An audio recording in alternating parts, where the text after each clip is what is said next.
Հոգեբանությունն ասում է, երբ իսկապես սիրահարվում ես,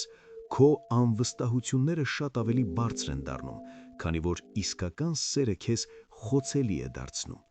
Կարծես կամավոր հանել ես ամբողջ զգացմունքային զրահդ և թույլ տվել մեկ մարդու քեզ ամբողջությամբ տեսնել։ Երբ դա քո մարդն է, առանց պատասխանի կարդացված հաղորդագրությունը անձնական մերժում է թվում։ Կարճ պատասխանը՝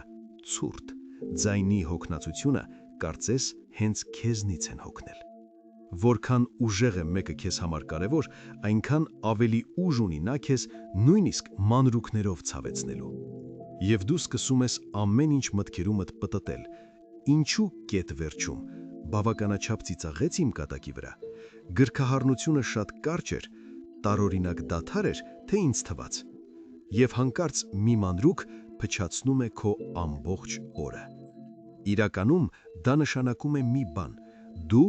գերզգայուն ես նրա զգացմունքային վիճակի նկատմամբ, դու կարդում ես ինտոնացիաները, դադարները, հայացքները, և պետք չէ քեզ ուղղել դրա համար։ Զգայունությունը թուլություն չէ, դա խորության գինն է, իսկապես սիրելու և կիսատ պռատ չխաղալու կարողության համար։